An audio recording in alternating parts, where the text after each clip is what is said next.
Okay, I want you to do something with me.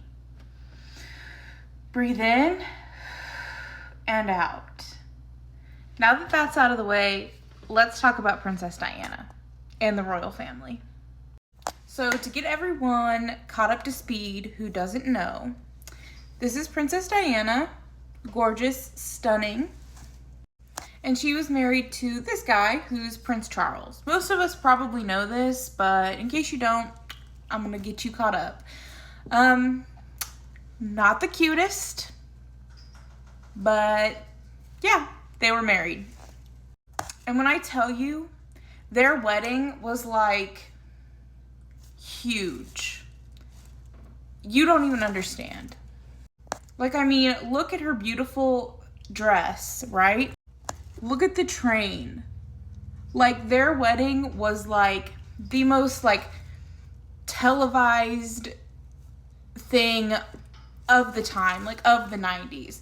It was insane. Even her engagement ring, this beautiful blue sapphire, was like the talk of the time. Here's her and Charles together at their wedding. But so Charles wasn't the most faithful and put Diana through hell. Like, if you've seen any movies that have come out recently, like the royal family and Charles really put her through some shit. Eventually, Charles and Diana end up getting divorced, and he gets with his, like, I don't really know what to call her, his, like, childhood sweetheart, Camilla. Again, also not the cutest. But anyway, Diana ends up getting into a relationship with this man here, Dodi Fayed. His father, he was like the heir to the Herod's fortune. His father owned Herod's. Here's them together. I think this was pretty shortly before she passed away.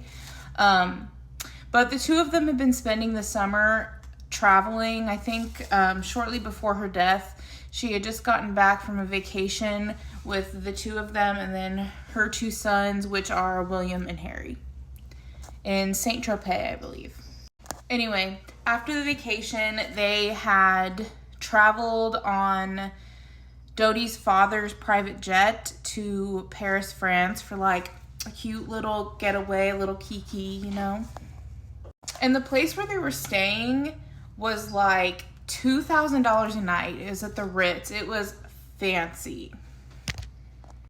Trigger warning for this next part.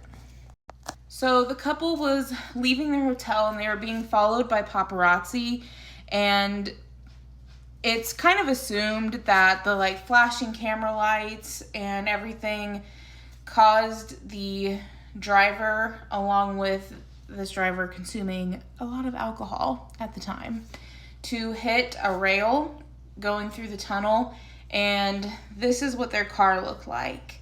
Doesn't even look like a car anymore after they hit this guardrail inside the tunnel. The driver and Dodi were pronounced dead pretty much immediately, but Diana, of course, they were going to do everything to save the princess's life, right? So they took her to the hospital and did like chest compressions and like manually massaged her heart to try to keep it beating. But eventually they realized that there just wasn't anything more that they could do. And they pronounced her dead pretty quickly right after that. Her last words, I guess, were, "My God, what has happened?"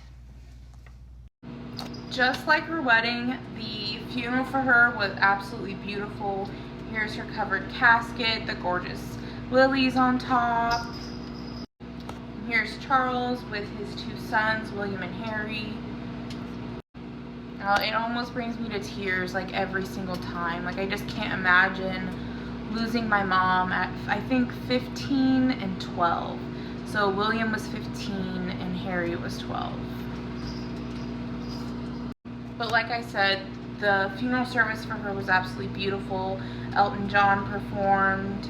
It was just a really beautiful tribute to the princess. Diana's legacy lived on, and she was known as the People's Princess. She, you know, every part of her life after marrying William and was just filled with philanthropic work, and she really did things unconventionally. Like during the AIDS epidemic, she wasn't scared to hold the children who had AIDS and who were affected by AIDS, and she wasn't afraid to be on the ground in everything, and that just wasn't something a princess, people didn't ever really see a princess do anything like this. Unfortunately, this leads a lot of people to speculate that maybe the royal family wasn't too happy with the things she was doing, whether that messed with the politics, or whether it just was something that they didn't agree with. A lot of people really speculate that the royal family was just not too happy with Princess Diana. I remember, like, in one interview, she's asked, "Do you think you'll ever be queen?" And, you know, very sorrowfully, she says, "No, I don't believe I will ever be queen of this country. The institution that I married into just wouldn't allow for that to happen." Something along those lines is what she said. So in 2004, the police kind of opened an investigation into Diana's death. And they want to question Prince Harry because Diana, shortly before her death, had left a note that said, "My husband is planning an accident in my car, brake failure, or serious head injury." And of course, we know she wrote this in 1995, and in 97, she ends up dying in a car accident.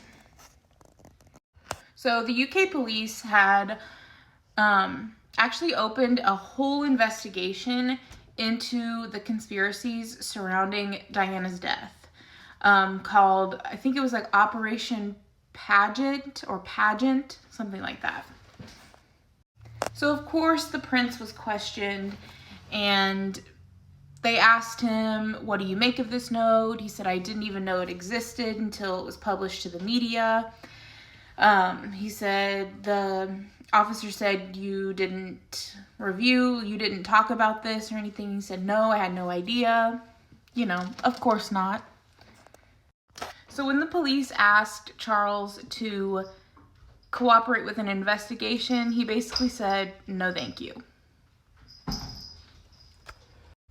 So just a couple years ago, in 2021, the people who had originally leaked the note from Princess Diana basically came forward and said that they had faked a bunch of things, like bank statements and other things of Princess Diana's that she, I guess they say, didn't actually